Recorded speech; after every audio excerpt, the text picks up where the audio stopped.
ay si SPO2 Bulusan. Siya po yung may-ari nung kotse. Ganon?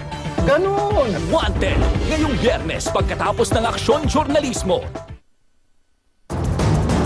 Sa pagbitay ng 3 OFW sa China, pamilya ordinaryo walang nagawa kung hindi maging emosyonal.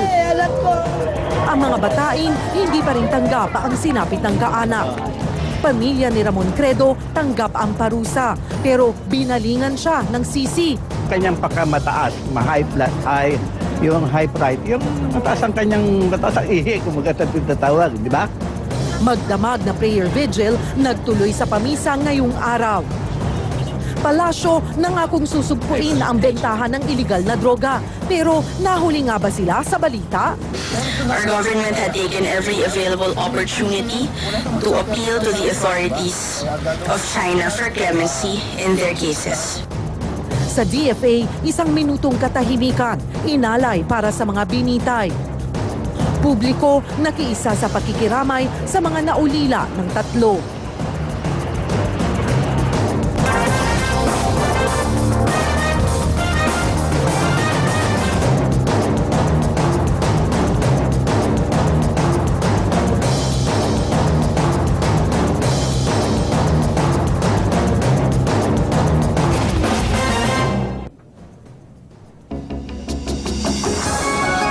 Pilipinas, magandang gabi. Ngayong Miyerkules 30 ng Marso. Ang maaksyong balita.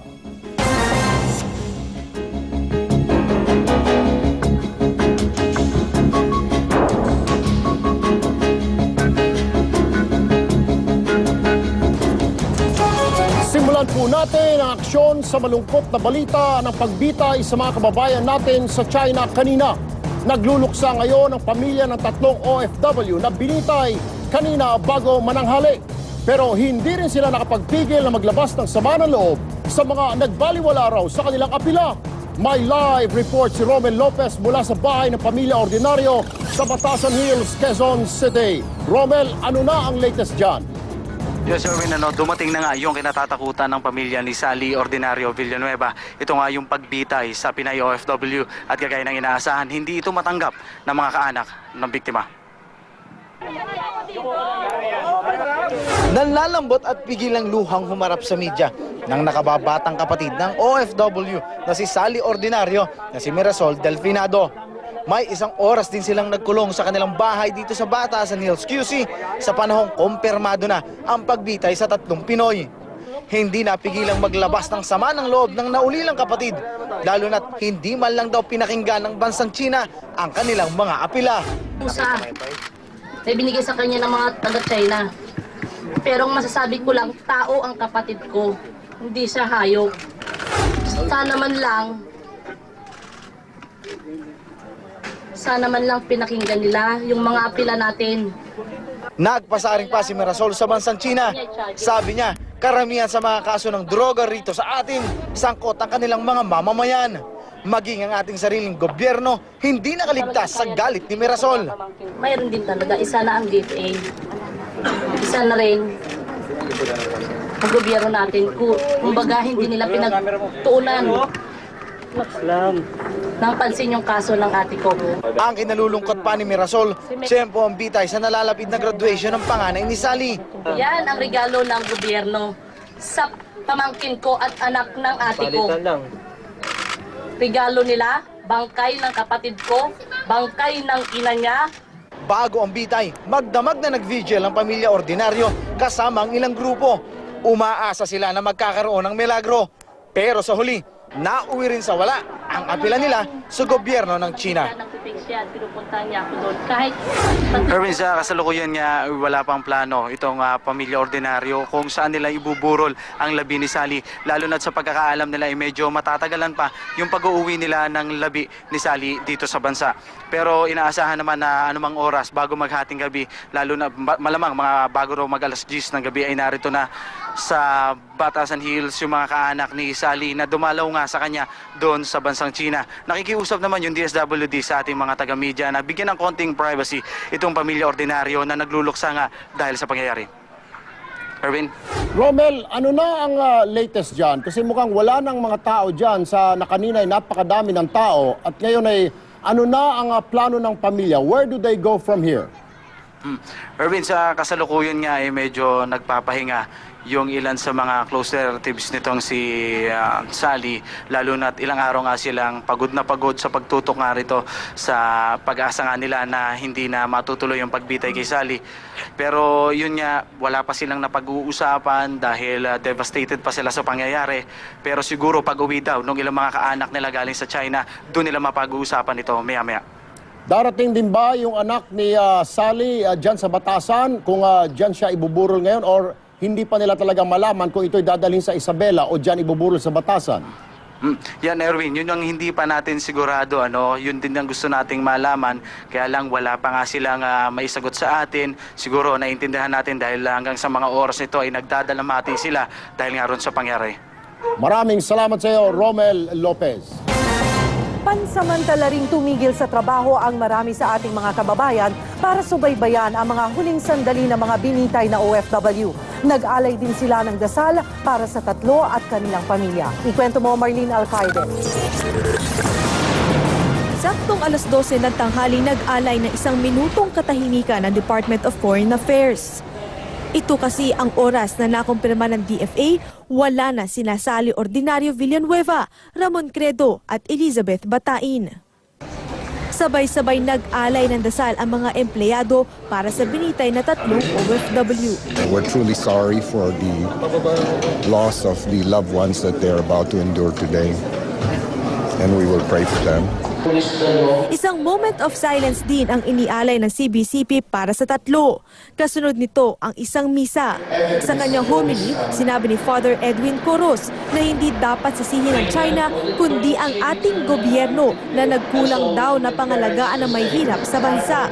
Ang kahirapang ito raw anya ang nagtutulak sa mga Pinoy na mga ibang bansa at marami sa kanila na bibiktima ng iba't ibang sindikato. Where is the morality coming out from in this particular? Where is justice in this particular situation? Nagluksa rin ang publiko sa sinapit ni Sally, Ramon at Elizabeth. Sa karinderyang ito sa Pasay, naabutan pa naming napaiyak si Salrani Blancaflor. OFW rin daw kasi siya at naiintindihan daw niya ang hirap na dinanas ng tatlo. Tumatayo na nga yung balahibo ko kasi sa isa sa atin mawawala na OFW. Kaya ako parang iyak na ako dahil naranasan ko rin doon sa ibang bansa dahil seaman din ako. Ang iba inaalala ang maiiwang pamilya ng mga binitay na Pinoy.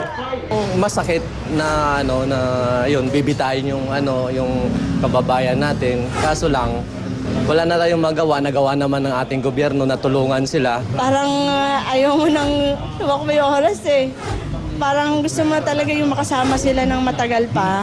Kaya lang, kasi nga yun yung batas ng China, di ba? Hindi naman natin pwedeng baliin. Para naman kay Cotabato Archbishop Orlando Quevedo, sana'y magsilbing aral ito sa lahat ng mga Pilipino na alamin at sundin ang mga batas sa kanilang mga bansang pinupuntahan para hindi na darating sa punto na muling magmamakaawa ang gobyerno sa ibang bansa at may mga buhay na mawawala. Marlene Alcaide, News 5. Abangan po mamaya ang pahayag ng mga kaanak ng dalawang OFW na binitay kanina sa China. At ang sagot ng palasyo sa usap-usapang nahuli sila sa balita na tapos na ang pagbitay sa tatlong OFW. Samantala, kambyo muna tayo sa kaso naman ng lolong nang molestya sa sarili niyang mga apo sa nabotas. Walang nasa piskalya si Lolo pero mukhang may lusot pa rin siya. Ikwento mo, Carla Lim.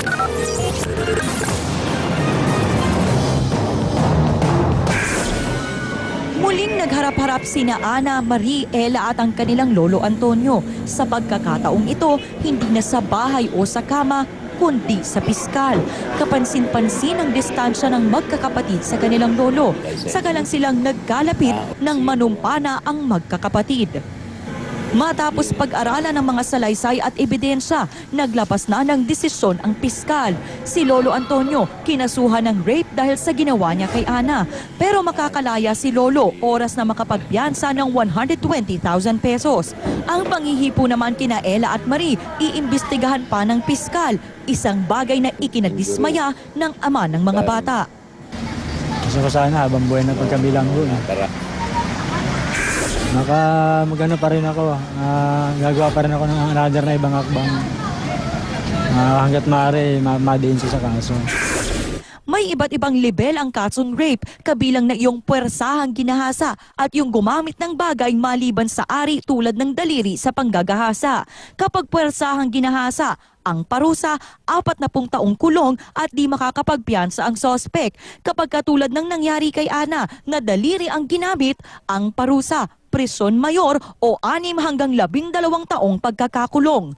Pwede ring magpiyansa ang suspect. Kaya payo ng TV5 legal expert na si Attorney Mel Santa Maria sa pamilya, dagdagan ang isasambang kaso kay Lolo Antonio. Pwede pa siya mag-file ng kung ano pang mga kaso na sa tingin niya ay karapat-dapat, kamukha yung violence against children, 9262 yon. Pwede niya pang i-file yung matandang yon. O sexual abuse or exploitation of children and other forms of abuses sa 7610. Pwede rin yon, hindi lang revised penal code. Balik sa piling ng mga kapwa preso si Lolo Antonio habang ang kanilang kaso ay iaakyat na sa Malabon RTC. Pero hanggang sa huli, ayaw pa rin niyang aminin ang krimen. Konsensya nila yun kung ginaganto nila ako, di walang problema. Hindi bali akong makulong, basta yung sinasabi ko totoo. Carla Lim, News 5. Sa selda muna, magha-happy-happy ang isang Koreanong hindi na nga binayaran ang biniling mga alak. Sinaktan pa raw ang manager ng pinuntahang bar. Michelle Mediana, ikwento mo. Watch out, Jay. No problem. Lasing na lasing ang Koreanong si Yong Kim at tila walang kaide-ideya kung bakit nasa presinto siya sa Las Piñas kaninang madaling araw. Pero ayon sa nagre-reklamong assistant manager ng KTV bar sa Zapote Road, bukod sa hindi na nagbayad ng 4,000 bill, sinaktan pa siya ni Kim. Puro palyado credit card daw ang binigay ng suspect. Walang laman na cash yung wallet, kundi puro credit card. Yung credit card naman, card error. Ilang beses namin swipe. Nagpumilit daw lumabas ng bar suspect at nang pigilan, ipinangsampal pa raw nito sa mukha ng assistant manager ang hindi binayarang bill. Ginawa niya, kinuha yung bill, nilamutak niya bago niya sinarado sa lalagyan ng bill namin, sabay hampas sa mukha ko. Ginawa ng guest, gustong lumabas, yung guest namin na yan na laseng, gustong lumabas, hinila niya ako sa sa braso, tinulak niya ako, sob-sob ako sa sopa. Pero suspect, mukhang di naman maintindihan na di tinatanggap ang credit card niya. No, I have many money. I have. This is my money. I have to go outside because they closed for me. Why? That's why. Kahit ano pang paliwanag, himas rehas ang suspect, nakakasuhan ng estafa at ng physical injury. Michelle Mediana, News 5.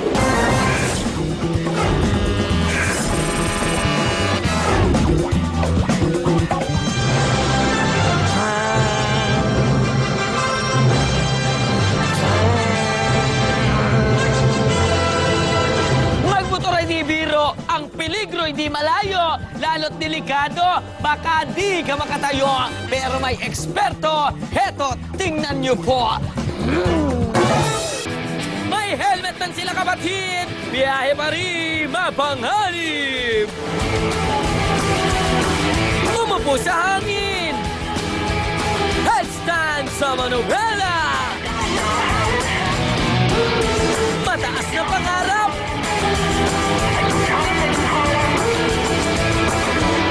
Eto matindi ang paglindag sa 3 buhos na malalaki. Wow! Direk! Pakireplay nga! Kung pagmamaneho mo, ganyan ka malastik, sa EDSA, ligtas ka na sa traffic!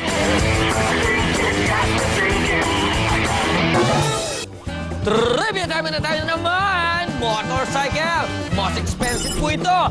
pinakamahal talaga. Alam nyo ba kung ano ito? Ito ay ang Dodge Tomahawk V10 Superbike. Gawa ito sa Daimler Chrysler. Ang presyo tumataginting na $550,000 lang naman o katumbas ng halos 23.63 million pesos. Wow! Ang ganda! Anyway, by the way, may paalala po ako. Kung kayo'y taong mabilis magpatakbo ng motor sa highway, siguraduhin nyo lang na hindi kayo abutan ng LTO at MMDA. Ito pa rin po si Makata, nagbibigay ng mga impormasyon, edukasyon, leksyon, dito lang sa Aksyon. Susunod sa aksyon, ang unang pagharap sa media ng pamilya ni Batain. Balikan na ang mga huling sandali ni Sally Ordinario Villanueva, kapiling ang kanyang pamilya. Pagmimina sa Paracale, Camarines Norte na panahon pa ng Kastila nagsimula ng bantanga sa kalikasan doon. At Jaja Padilla may mensahe para kay Dolphy.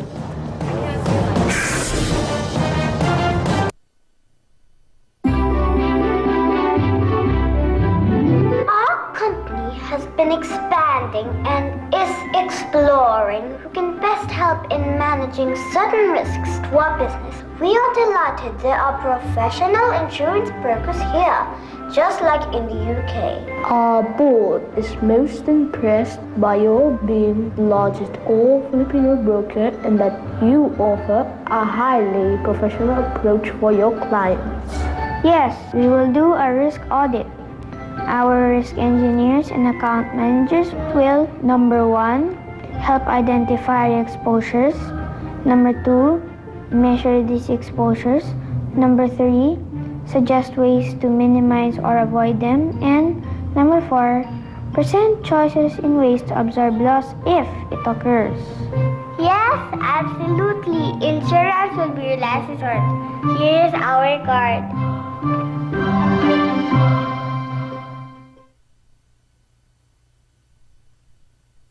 Mama!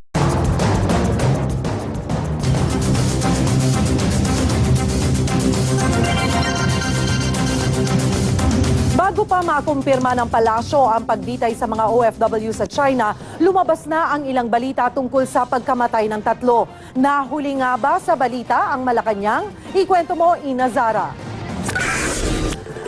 Alas 11:30 nagsimula ang press briefing ng palasyo. Simula pa lamang klinaro na ni Deputy Presidential Spokesman Abigail Valte na manggagaling sa gobyerno ng China ang kumpirmasyon sa pagbitay sa 3 OFW.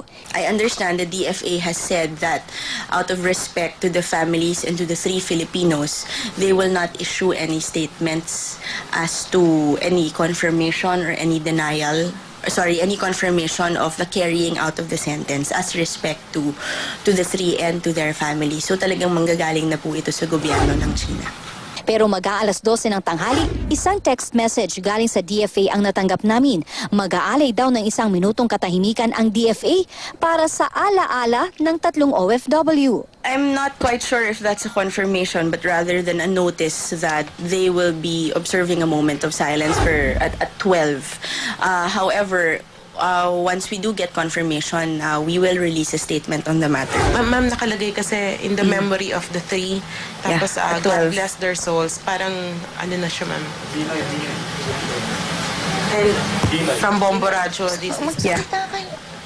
Sorry, allow me to confirm and then we will release a statement shortly thereafter. Maya-maya pa. Yes, Raymond. Vice President Binay already confirmed the execution. Sorry, allow me to... We have a statement for this. Allow me to release it later. Ayon kay Palace spokesman Edwin Lasherda, hindi naman daw ibig sabihin nito na huli sila sa balita.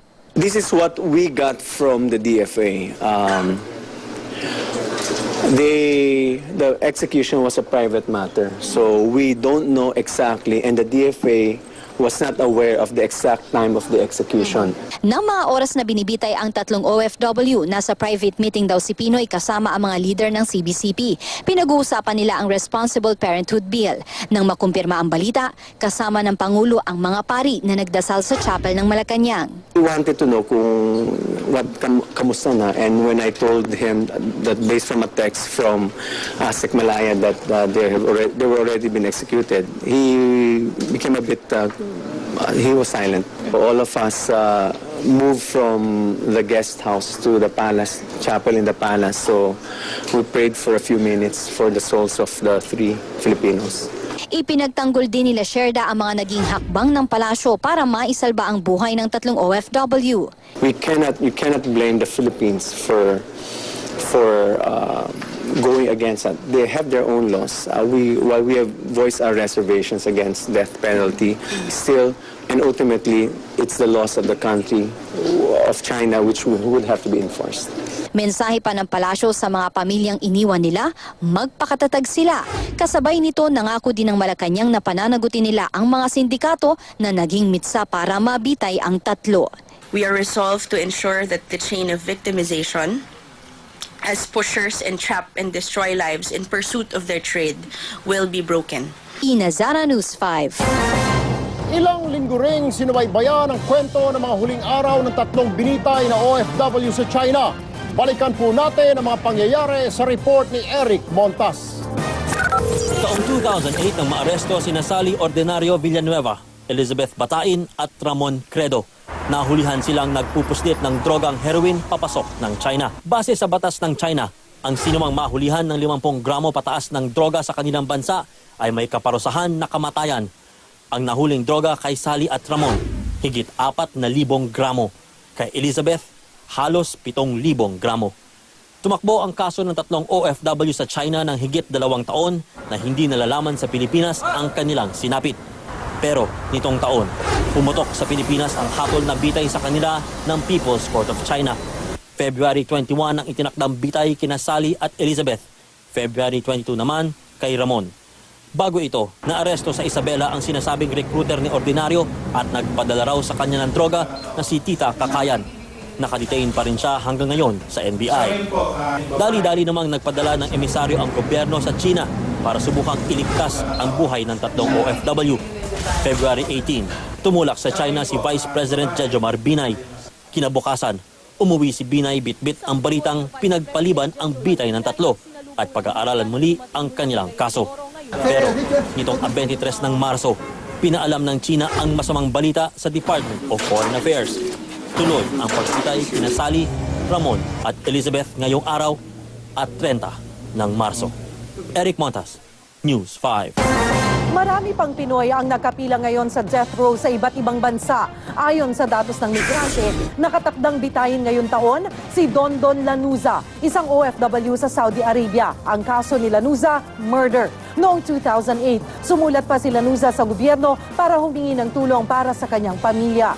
2 Pinoy naman ang bumaba ang parusa sa life sentence. Sila ay sina Cecilia Alcaraz na nakasuhan ng murder sa Taiwan at si Marilu Ranario na murder din ang kaso sa Kuwait.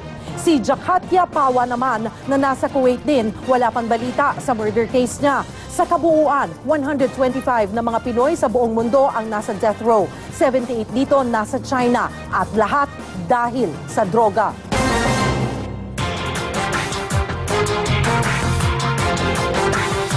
Sa iba pang mga balita, aminado naman ang mga eksperto at mismo mga opisyal sa Paracale, Camarines Norte na peligroso ang kaliwat ka ng pagmimina doon. Dahil sa sumbong ng News 5, agad silang umaksyon sa problema. Narito po ang aming eksklusibong report. Panahon pa ng mga Kastila at Amerikano, minimina na raw ang Paracale, Camarines Norte. Panahon na ng internet at iPad, ginto pa rin ang pakay ng mga tao rito. Dahil sa kaliwat kanang tama na inabot ng bundok at lupa ng lugar dahil sa pagmimina, unti-unting humihina ang pundasyon ng lupa. Delikado yung paglumindol Kasi fine sediments yun. Pag lumindol, pwedeng gumalaw yun. May mga taong nakatabi doon. No? So, pwedeng makapinsala yun. Una, at saka may mercury content yun, ang taas. So, ito po, ang malaki ang problema, yung compressor yung mga ilalim ito bubutas na ito eh.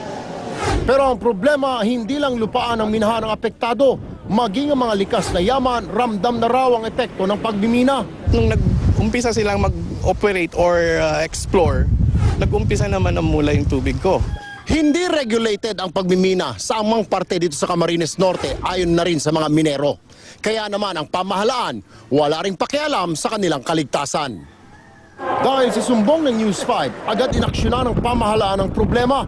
Nasampula ng Unidragon Mining Company, isa sa mga tinuturong nagpaparumi sa dagat ng Paracale. Cease and desist order para sila po ay wag mag-operate. Nangako na rin ng mga opisyal ng Paracale, ire-regulate na nila ang mga minahan sa lugar. Pero ang mga siyentipiko, simple lang ang paliwanag kung bakit hindi matigil ng mga politiko ang pamamayagpag ng mga minero. Pag pinagbawal nila yan, talo sila sa eleksyon. Sa ganyang klase, kanya-kanya eh. Kanya-kanyang hukay eh. So parang kanya-kanyang hukay ng sarili mong malilibingan na yan. Sa huli, ang lugar na hindi maubos-ubos ang ginto, mukhang malapit ng buweltahan ng lupang inabuso na ng husto. Erwin Tulfo, News 5.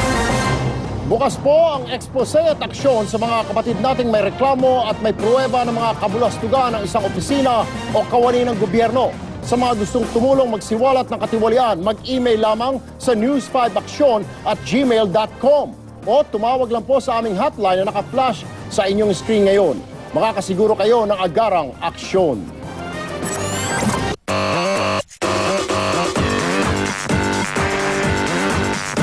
Showbiz aksyon tayo. Naglunsad ng benefit concert ang Organisasyon ng Pilipinong Mga Awit o OPM para matulungan ang mga OFW na naiipit sa mga krisis sa iba't ibang bansa.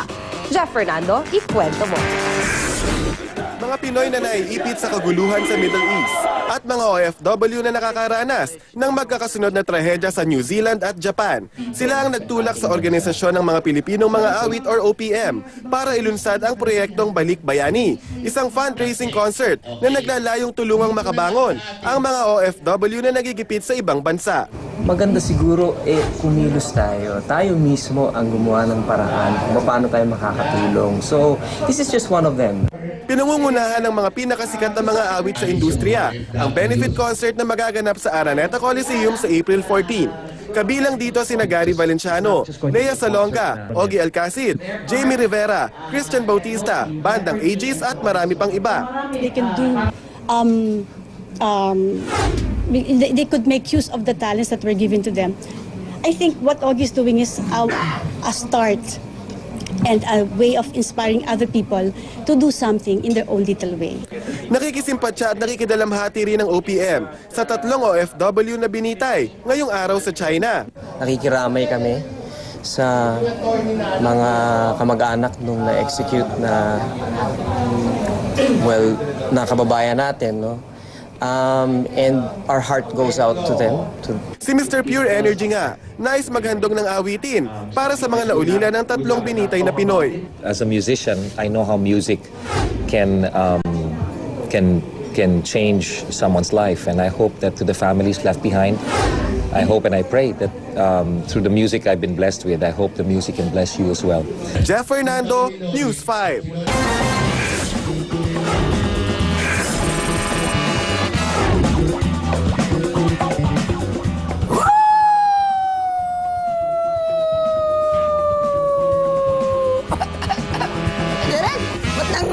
Duwende! Palakin mo nga ako!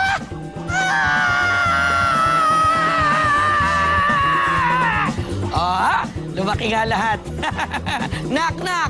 Who's there? Piano! Piano who? Piano ang puso ko kung wala ka. Si April Boy po yan. Ito naman po si Jessa. Piano kaya ang puso ko kapag kapiling mo na siya. Nakakita na ba kayo ng sobrang liit na piano? Maliit kasi, kaya hindi makita. Ito. Smallest grand piano ay nilabas. 9.8 inches ang lapad, 7 inches lang ang taas. Para din pong ako, super cute talaga. Kaya paboritong tugtugin ng dalaga. Sa Japan ay gawa ng kumpanyang Sega. Sega din pumurma, abay dung kakaiba. At Aga Mulak, pinakabagong kapatid dito sa TV5.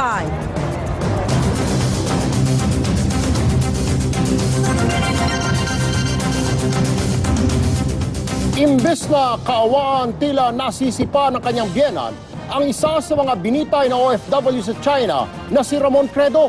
Mula Bacoor, Cavite, may live report si Maricel Halili. Maricel, ano na ang balita dyan?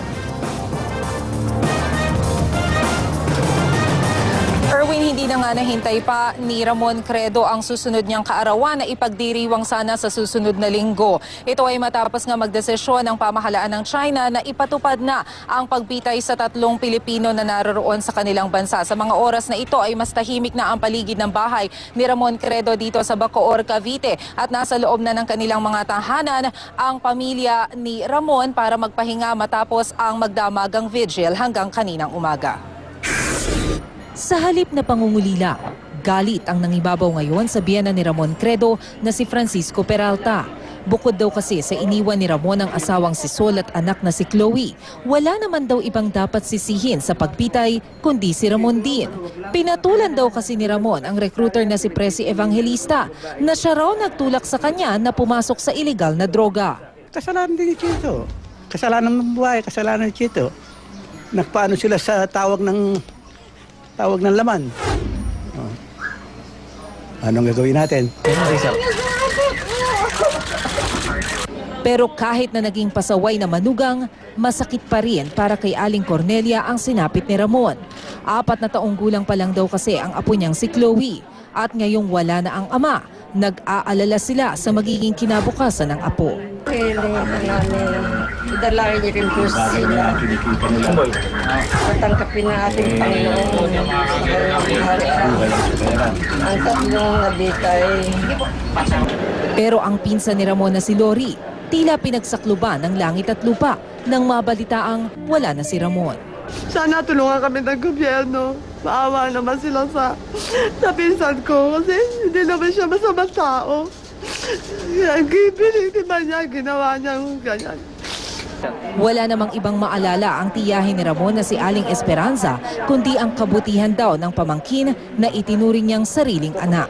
Naaalala niyo kay Ramon? Ang kabaitan niya, malambing. Malambing yan, halik na halik sa akin yan. Kahit nasa ulo, kahit nasaan. Sa braso. Mahal na mahal niya ako, alam ko. Second sa mother niya. Kung meron daw dapat parusahan sa nangyaring ito, ay walang iba kundi ang nag-recruit sa kanya. Presi, siguro, traitor ka. Tinuri kitang anak. Bakit ganyan? Bakit ganyan? Magulang mo, kapatid mo, lahat. Ang bait namin sa inyo. Bakit ganyan ang ginawa mo sa amin? Bakit? Nagtataka ako. Yan ang mga taong traitor. Recruiter, para magkaroon ako ng... Sa mga oras na ito ay hindi po bumabalik dito sa bahay nila sa Bacoor ang dating asawa ni Ramon na si Sol at ang kanyang anak na si Chloe. Pero hindi naman nag-aalala ang kanyang mga biyenan dahil malamang naman daw ay nagpunta lamang ito sa kanilang mga kamag-anak para nga makaiwas sa mga tao dito at nang sa gayon ay hindi naman matraumatize ang batang si Chloe. Erwin? Maraming salamat sa iyo, Maricel Halili. Sa unang pagkakataon, nagsalita na ang pamilya Batain sa sinapit ng kanilang kaanak na si Elizabeth. At gaya ng inaasahan, labis sa ang panghihinayang ng pamilya sa biglaan niyang pagkamatay. Ikwento mo, June Loyola. Hindi napigilan ni Aling Nenita na mapaiyak nang mapanood sa telebisyon na tuluyan ng nabitay ang kanyang manugang na si Elizabeth Batain. Mahigit 2 taon na niyang hindi nakitang manugang mula noong lumipad ito patungong China. Napakasakit para sa akin, sa amin lahat. Masakit. Sa isang compound lang nakatira ang pamilya Batain, kaya malapit sila sa isa't isa. Kwento pa ng kanyang biyenan na si Mang Lorenzo, wala raw ibang inisip si Elizabeth, kundi ang kapakanan ng kanyang pamilya, kaya napilitan siyang mangibang bansa. Mahal na mahal ko yung mukha. Madiskarte yung aking manugang na yon. Kaya yun ang inaasahan ko na lang. Dahil sa nangyari, inaalala ngayon ng pamilya ang 2 anak ni Elizabeth. Nagpunta sa China ang isa sa anak kasama ang asawa ni Elizabeth. Wala na kami magagawa doon. Tulungan na lang yung mga naiwan. Ay na aking apo, yung asawa. Maging ang mga kapitbahay nila sa Carmona, Cavite, hindi napigilang maging emosyonal. Nakakaawa sa mga bata.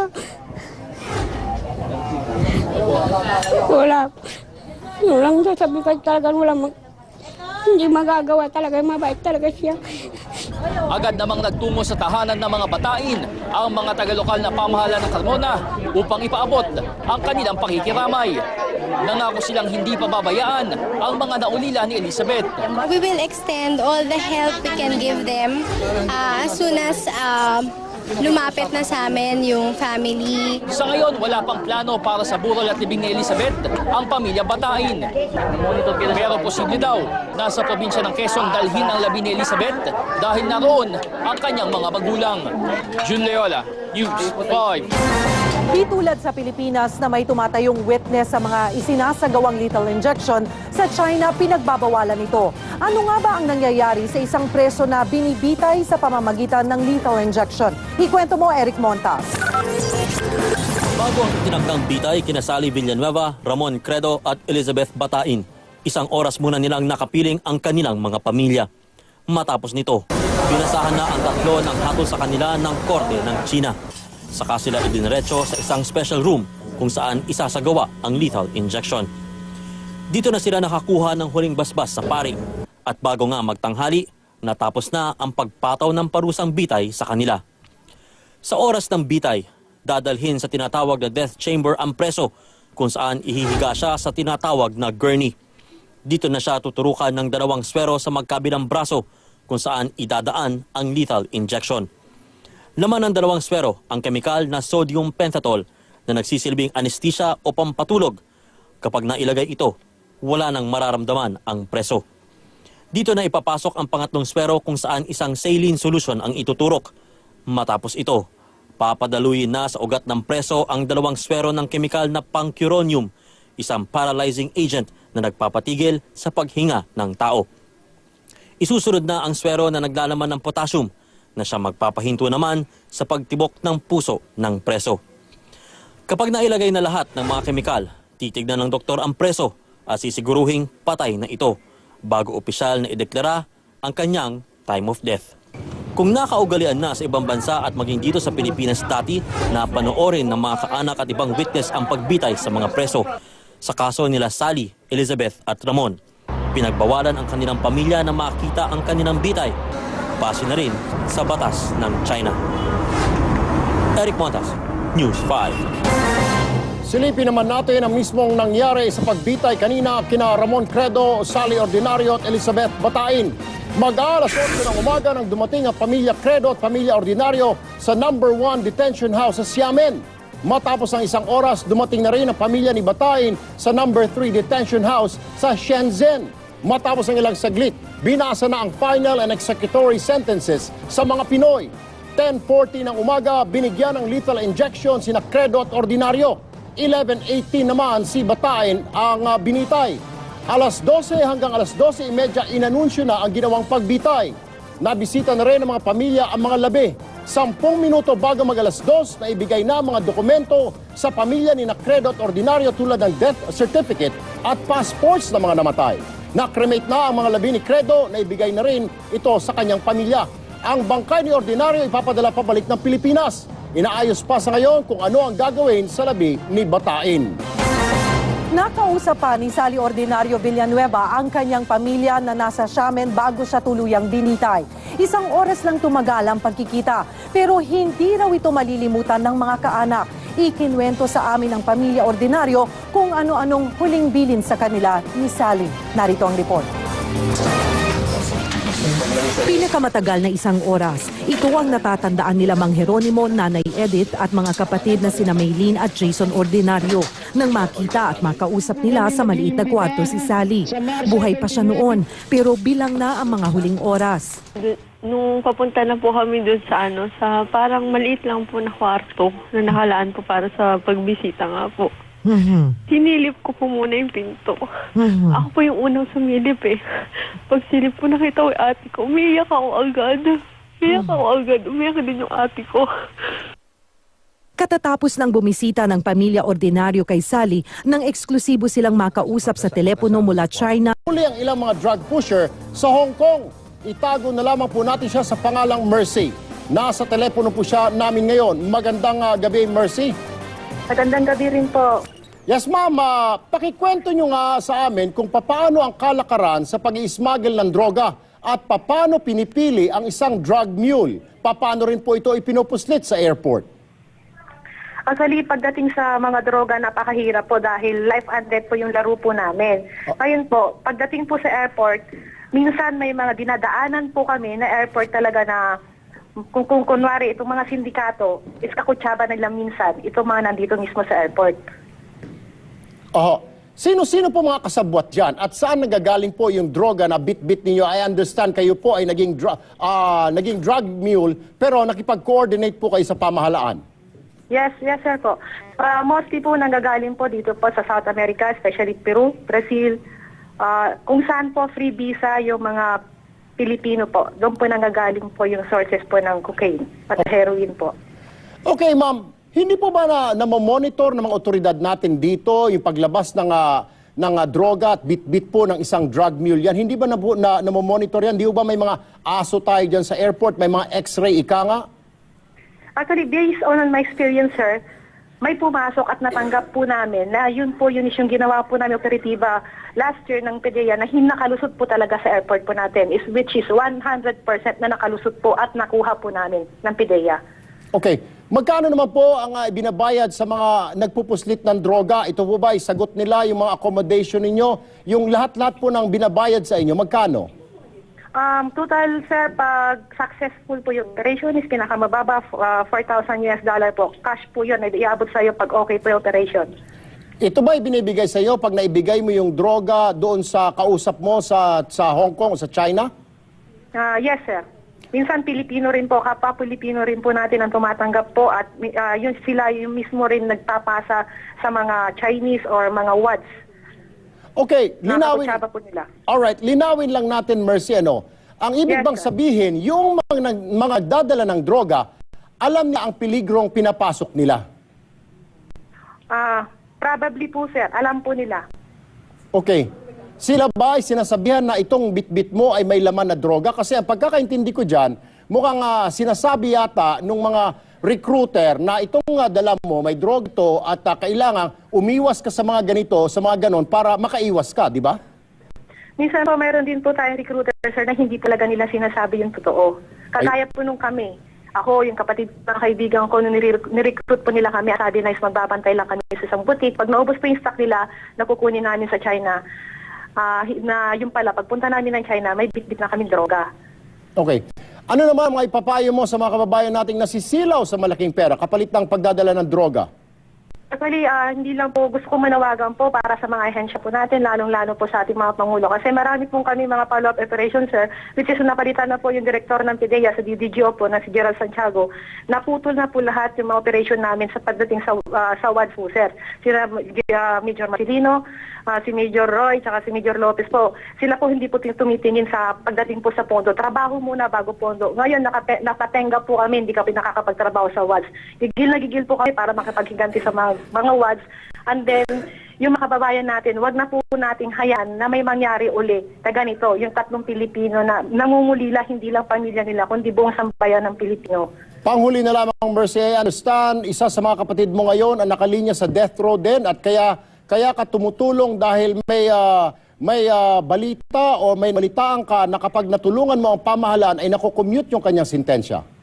Yes, sir. Totoo po yan. Actually, sentensya po ng kapatid ko is 13 years po and then may reprieve po siya na for 2 years. So, hoping na ito, mabigyan pansin po ng PDEA na hinwag naman po nila sana sabihin na wala silang pondo. Kasi last operation namin, which is positive po lahat na operation namin, malaking pondo po na iwan ni Gerald Santiago po sa kanila. Na sana bigyan pansin na wag na po talaga nating hayaan po. 13 years po yung kapatid ko po sa China. Maraming salamat sa iyo, Mercy. Ang inyo pong narinig ay tinig ng isa sa mga asset ng PDEA na nagsilbi noon na drug mule. Samantala, matindi ang pagsubok na pinagdadaanan ngayon ng pamilya ng mga binitay na OFW. Ayon sa isang eksperto, ngayon lang nila kailangan ng karamay na tutulong sa kanilang makalimot sa mapait na trahedya. Zai Peniza, ikwento mo. Mabigat ang pinagdaraanan ngayon ng mga naiwang pamilya ng 3 OFW na binitay sa China. Ayon sa psychologist na si Dr. Camille Garcia, tiyak na dadaan sa depresyon ng buong pamilya. Hindi naman siya na tragic event yan eh. Hindi naman siya yung parang ordinary lang na pangyayari na aksidente. Dahil alam mo na parang bound to happen ito na in a few minutes, hindi katulad ng isang naghihingalo na alam mong mamamatay pero alam mo na, yung ganun. Pero ito ibang sitwasyon. May epekto rin daw ang pagkikita nila ng ilang minuto lang bago ang pagbitay. Mas siguro mahaharap din naman nila yung sitwasyon na kung dadali naman dito yung body, mas mayroong time sila para mag-grief, mag-time sila mag-mourn, mag-time sila magkaroon ng bereavement. Kasi kung pupunta sila doon at hindi rin naman makikita, hindi nila makakausap, mas magiging intense yung frustration, mas magkakaroon ng ibang hatred na madi-displace. I-displace nila sa gobyerno, i-displace nila sa China, i-displace nila sa ibang tao. Pero kung meron daw pinaka-apektado sa kanila, yun ay ang kanilang mga anak. Ayon kay Dr. Garcia, dapat sumailalim sa matinding guidance sa mga bata. Dapat daw ipaintindi sa kanila ang nangyari. Mas makakabuti rin daw kung laging kakausapin ng mga bata. Ang importante, iparamdam na may nagmamahal sa kanila at may maganda silang hinaharap sa kabila ng matinding pagsubok. Medyo remote kasi mga bata nga. Tandaan mo ang mga bata, napaka-resilient yan. Dapat magkaroon ng pag-uunawa kung ano ba ang nangyari talaga sa sitwasyon. Para naman kay Father Robert Olaguer ng New Bilibid Prisons, posibleng hindi nakatulong ang huling pagkikita ng pamilya at ng bibitayin. Madalas daw kasi mas lalong hindi matanggap ng bibitayin ang kamatayan kapag nakikita nila ang kanilang pamilya. No? Diba ba ako yung bibitayin? Ako yung naka-schedule. Meron ako mga taong patagal ko nang hindi nakikita. So, natural sa Pilipino gusto ko sila makita. Pero kung talagang bibitayin na, useless din kung makita ko sila o hindi. Sa huli, importante ang suporta at tulong ng mga taong nakapalibot sa mga nangulilang pamilya. Sa ganitong paraan, mas malaki ang tsansang matatanggap nila ang nangyari. Zai Peniza, News 5.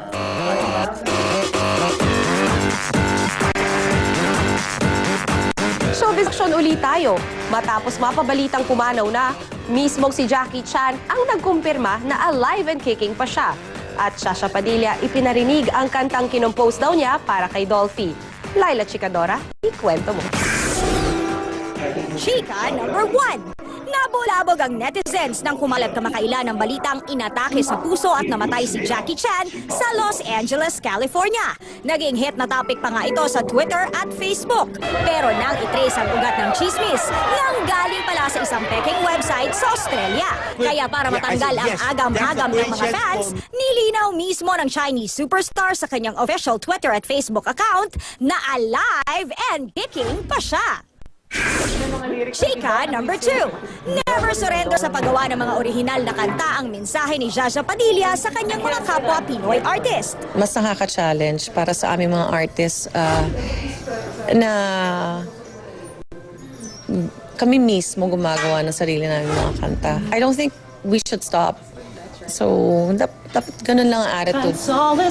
Nagbigay pa nga ng sample ang Divine Diva ng kanyang sariling komposisyon na dedicated para sa significant other niya, si Tito Dolphy. Chika ni Jaja, ang kantang I Turn to You ay iniregalo niya para sa King of Comedy. Yun ang gift ko sa kanya ng Valentine. No cost. Naging senti naman ang Divine Diva habang nilalabas ang kanyang saloobin para kay Tito Dolphy. I was just telling him to invite me. I just don't want a day to pass, rather, that I don't say I love you. You know that I will be here for you until the end of time. At yan ang latest aksyon sa showbiz. Laila Chicadora, News 5. Mga kapatid, isang sobrang gwapo at sobrang galing na aktor ang siguradong palagi nyo nang mapapanood dito sa TV5. Yan ay walang iba kung hindi si Aga Mulak. Hindi lang siya nagdalawang isip ng aluking maging bahagi ng Kapatid Network. Happy at proud din siyang i-remake ng TV5 bilang isang TV show ang Bagets, na isa sa mga pelikulang pinagbidahan niya, pumatok sa takila. Sabi naman ng head ng creative Ang entertainment department ng TV5, isa lang si Aga sa malalaking artistang magiging certified kapatid ngayong taon. I'm just happy and excited, and finally, it's out in the open now, and I'm with 5.